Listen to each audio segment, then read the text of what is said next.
नमस्कार दोस्तों, स्वागत है आपका stock market update master class में। आज हम बात करने वाले हैं एक अपकमिंग आईपीओ के बारे में। तो कंपनी के बारे में बात करें तो कंपनी का नाम है जेएनजी इलेक्ट्रॉनिक्स लिमिटेड, जिसका आईपीओ आने वाला है।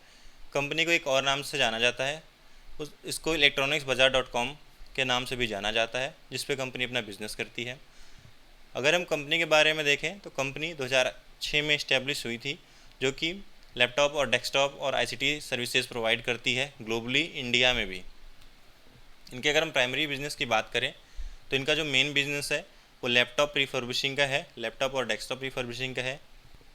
और इनके प्रेजेंस की बात करें तो इन्होंने ये इंडिया, यूएसए, यूरोप, अफ्रीका और यूएई में भी इनकी ग्लोबल प्रेजेंस देखी जा सकती है। 2025 मार्च 31 की बात करें तो कंपनी को इंडिया का सबसे बड़ा रिफर्बिशर का अवार्ड मिला था। और इनका जो ब्रांड नेम है वो इलेक्ट्रॉनिक्स बाज़ार के नाम से जाना जाता है। देन अगर हम इनके पार्टनर्स की बात करें तो इनमें बहुत बड़े बड़े ग्लोबल पार्टनर देखे जा सकते हैं, जिसमें एचपी इंडिया, लिनोवो इंडिया, विजय सेल्स, ये इंडिया के पार्टनर्स हैं।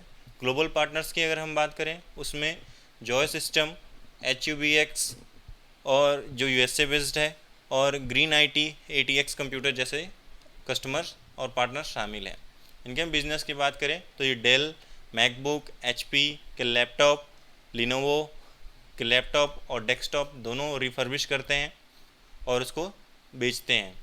देन अगर हम इनकी रिफर्बिशिंग फैसिलिटीज़ की बात करें तो इनकी एक रिफर्बिशिंग फैसिलिटी नवी मुंबई में है, डैलस में भी है, शारजहाँ में इनकी 3 फैसिलिटीज़ देखी जा सकती हैं, जिनसे इनके ग्लोबल प्रेजेंस की तय है।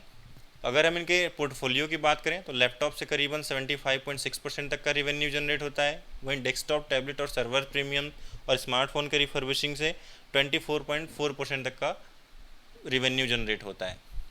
प्रमोटर्स की बात करें तो प्रमोटर्स में शरद खंडेलवाल, विधि Sharad Khandelwal, K overseas corporation and amiable electronics private limited जैसे नाम शामिल हैं।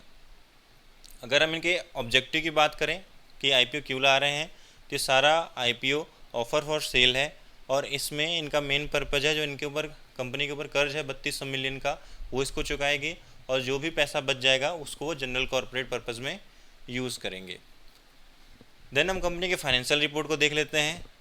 हम कंपनी 2023 में 6,627 मिलियन 6,627 मिलियन तक का रेवेन्यू जनरेट करती थी, जो कि 2024 में बढ़ के 11,437 मिलियन हो गया। देन वहीं रेवेन्यू 2025 में बढ़ के 14,203 मिलियन तक पहुंच गया। अगर हम एक्सपेंसेस की बात करें, कंपनी 6,273 मिलियन का एक्सपेंस करती थी 2023 में, वो एक्सपेंस बढ़ के 10,864 मिलियन हो गया 2024 में। और फिजिकल ईयर 2025 तक ये एक्सपेंस बढ़ के 13,420 मिलियन तक का हो गया था। अगर हम प्रॉफिट की बात करें विदाउट टैक्स तो इनका प्रॉफिट्स 2023 में 354 मिलियन का था। देन वही प्रॉफिट बढ़ के 573 मिलियन का हो गया और 2025 तक ये प्रॉफिट बढ़ के 783 मिलियन तक पहुंच गया। अगर हम आफ्टर प्रॉफिट की बात करें, प्रॉफिट आफ्टर टैक्स की बात करें तो 324 मिलियन का प्रॉफिट 2023 में कंपनी कमाती थी, वही प्रॉफिट बढ़ के 523 मिलियन का हो गया और 2025 तक ये प्रॉफिट बढ़ के 690 मिलियन तक पहुंच गया। अगर हम इनके रिवेन्यूज़ की बात करें तो इनका जो मेजर रिवेन्यू आता है वो लैपटॉप से आता है और अदर सर्विसेज से ही, लैपटॉप रिफर्बिशिंग से आता है और अदर सर्विसेज से 24.41% तक का रिवेन्यू जनरेट करती है कंपनी की हम बैलेंस शीट की बात करें, इक्विटी कैपिटल जो 2020 में था वो 2024 में सेम ही है। रिजर्व्स की बात करें तो रिजर्व्स 43 करोड़ का था 2020 में, जो बढ़ के 162 करोड़ हो गया है। बोरोइंग्स 54 करोड़ का था, वो बढ़ के 2024 तक 318 करोड़ का हो गया है। लेकिन बोरोइंग्स में इनके पास कोई बड़ी लायबिलिटी नहीं है। एसेट्स अगर हम देखें तो फिक्स एसेट्स जो 8 थे वो बढ़ के 31 हो गए 2020 से 2024 में। और इनके इन्वेस्टमेंट हम देखें तो इनमें 2024 में 7 करोड़ तक का इन्वेस्टमेंट देखा जा सकता है।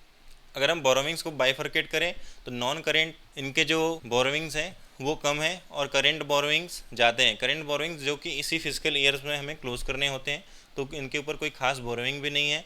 डेब्ट टू इक्विटी रेशियो 1.92 का है, जो कि पिछले साल 1.95 का था। फाइनेंस चार्ज कुछ जो कंपनी ने लोन ले रखे हैं उस पर ये इंटरेस्ट पे करते हैं, उन्होंने ये मिलियन में यहाँ पे अमाउंट दिखा रखा है। देन अगर हम इनके IPO वैल्यूएशन की बात करें, KPI मैट्रिक्स, ROE, तो रिटर्न ऑन इक्विटी 30.40% है, जो कि काफ़ी ज़्यादा है। ROC, return on capital employed, 17.31% तक का है। एबिटा मार्जिन भी इनका अच्छा है, 8.94% तक का है।